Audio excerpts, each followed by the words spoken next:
Hi there. I hope you're doing well today. This video is going to be about how to integrate after a breathwork journey, how to allow what came up and out and through to be fully utilized and integrated into your experience, your body, your mind, and your spirit, so that you can reap the most benefit and reward from the breathwork experience, the journey. So first, I think it's important to touch on acceptance of whatever the breathwork journey looked like for you. I think a lot of the time we go into journey work, whether it's a breathwork journey or a psychedelic journey, having hope and expectation and wanting it to be the most effective it can be. And it's really important to accept that whatever it was is what it was supposed to be for you to unravel and peel back whatever layer is ready to be healed. So in a breathwork journey, this might look like maybe you experienced a lot of resistance. Maybe you had a lot of trouble dropping into the breath. You were sort of fighting it the whole time. The pain in your right shoulder kept acting up and talking, or your mind wouldn't stop chattering, and you got more and more frustrated as the journey went on. That is not a bad journey. That is not a wrong journey. Look, how you do one thing is how you do everything. When I worked in nutrition, how someone showed up in the kitchen to cook and nourish themselves was oftentimes the more revealing part of the why can't I bring myself to eat healthy question that they were exploring.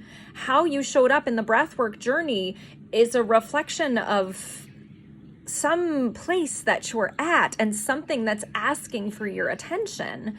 So you didn't do it wrong because your mind didn't turn off. You have more information now about the level of chatter and distraction and story and identification you might have with the mind to work with. It's all happening for you. So really, however the journey looked, from blissful to total hot mess, it's all good.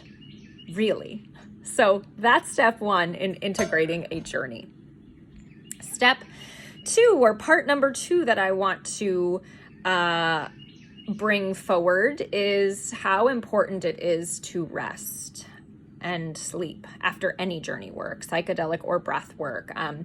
We oftentimes want to just keep going with the work, right? Someone will say, well, I had this vision and my inner child had something to share with me, right? And it's like, well, I have a lot of work now to work with this.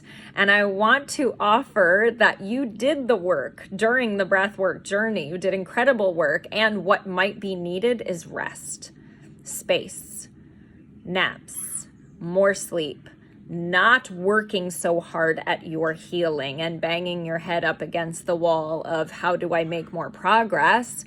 You made the progress in the journey, and now integration is asking you to let go of the working and trying and efforting around it. It's like why your best ideas come when you're in the shower or driving or not working really hard. We need that rest space. We need that empty space in order for the goodness to be experienced and integrated. So chillax a little bit after you've done the work of a journey. Next, journaling. The opposite of the resting. I just told you not to work, but you might need to process. There isn't anything to figure out. Processing is just being with what came through and what continues to come through after a journey. Oftentimes 2 or 3 days after a good juicy breathwork journey, I am still receiving downloads and ahas, and little things are happening that are reminding me of something that came through in the journey, right? This isn't me working to have this stuff come through. It's me processing what's showing up, trusting that what is here is what I have to work with. This might look like journaling. To sort through what's coming through. It might look like talking to your breathwork facilitator, your guide, your teacher, sharing after a breathwork journey. You should always receive an automated email from me saying how'd it go and reminding you to take care of yourself. And you can always hit reply and let me know what's coming through. This may be able to help you with that processing piece. Okay, next, use the elements to your advantage. Earth, air, fire, and water. Get outside, take an Epsom salt bath, have a burn ceremony. Using the elements is such a powerful way to alchemize what came up and through, right? If you process something, if you closed a loop on something, if you cut a cord to something, go ahead and lean into some ritual to help solidify that healing for yourself that came through during the journey. So even if it's the shower that you're taking before bed after the breathwork journey or the next morning, imagining that water cascading over your body is washing you clean of all of the dense energy and debris that you released in the journey. Right? Getting outside and building a fire and burning the letters from the person that you closed some business with during the journey, right? Having these symbolic rituals to solidify the healing is incredibly potent. And don't ever disregard the power of getting barefoot outside and just walking around quietly on the grass like I did last night after a breathwork journey, to just allow the energy to continue to move through and out. Hydration. So key after a journey, breathwork journey or psychedelic journey, really taking care of your body, hydration, nourishment, giving yourself what you need in order to allow the integration to happen successfully, and not to let the journey and then the subsequent spiral downward you did, and then the meal that you skipped, and then screw it, I don't need to take my supplements, right? If there was a downward spiral that starts to happen as we heal, that is real, right? This can be heavy work. Really focus on taking care of yourself. When you want to go ahead and obsess and figure out and do all the hard banging your head against the wall work around your healing that I'm asking you to not do in the integration phase, when you get that urge, go ahead and channel that energy into taking care of yourself, right? If there's something that you want to do about your healing, go ahead and do some hydration and nourishment and rest and journaling, the things that are going to actually move the needle on your healing more than the let me obsess about what came through and try and figure it out chewing you might want to do. So self-care to the nth degree after a breathwork journey experience, it will only support you. It will only benefit you. I love water in general for purification. Again, back to the elements, just, beyond the hydration piece and mineral rich water, to give you back minerals that are oftentimes missing.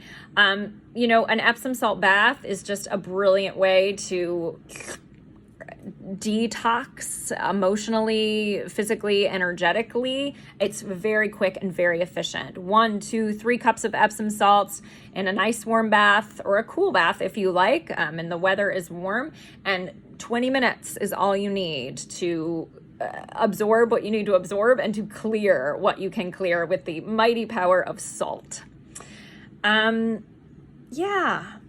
No regrets after a breathwork journey. Really allow yourself to honor what came up, to allow it to continue to come through, and to embody what you experienced in the breathwork journey. So allowing the healing, for example, I've had a breathwork journey where I was stepping into a more empowered state, and I kept striking the posture of a warrior goddess, pulling a bow and arrow, standing with my hands on my hips, the superwoman pose perhaps some of you might relate to, standing wide-legged standing, hands on hips, chin up, just embodying this posture of empowerment that came through for me in a particular breathwork journey in this example that I'm sharing. And then in the days after the breathwork journey, one of the most effective things I did to integrate was to continue to stand in the postures that came through in the journey, and to embody that warrior, that strength that I felt myself gifted with in the journey. So how can you, post-journey, allow yourself to embody the healing that came through? That may look like coming to your sacred space and dropping into prayer. This is my final tip. The breathwork journey work that I offer is a spiritual container for your belief system. And my deepest wish for you is that this work of healing bring you closer to God, to your spirit team, to your inner spiritual life and growth. And so coming back to your prayer for yourself, coming back to your intention for that breathwork journey, coming back to your spirit team to say, thank you for what came through. Here's what's alive in me today. Show me, guide me, support me, protect me. Keep your prayer alive that came through in the journey. Come back to it. Come back to the altar of letting go and laying down your burdens and picking up your blessings every day if you can. And that is how you can truly bring yourself to the practice and the process of self-healing, of growth, of spiritual evolution, of shifting into your highest self, the person you are here to be, and shedding all of what is not authentically you, not aligned. So what do you think of these tips for integration after a breathwork journey? Which one resonates with you that you can take away into any and all of your healing work, y'all? Like, if you've had any deep healing experience, you worked with your therapist and moved some stuff and you had a big emotional experience, all of these tips apply. A psychedelic experience, certainly for integration, will last even longer, many weeks after the psychedelic experience, coming to these tips to help you drop in and integrate and allow the healing to continue. All of these things that I've shared here are in an effort to integrate and allow deeper and richer healing. Less tends to be more. So come to the quiet, come to the rest, come to the hydration, come to your knees, come to the prayer, and trust that your healing is happening. You did the work. Thank you for being here and part of the community. Let's take 3 breaths together, in through the nose and out through the mouth.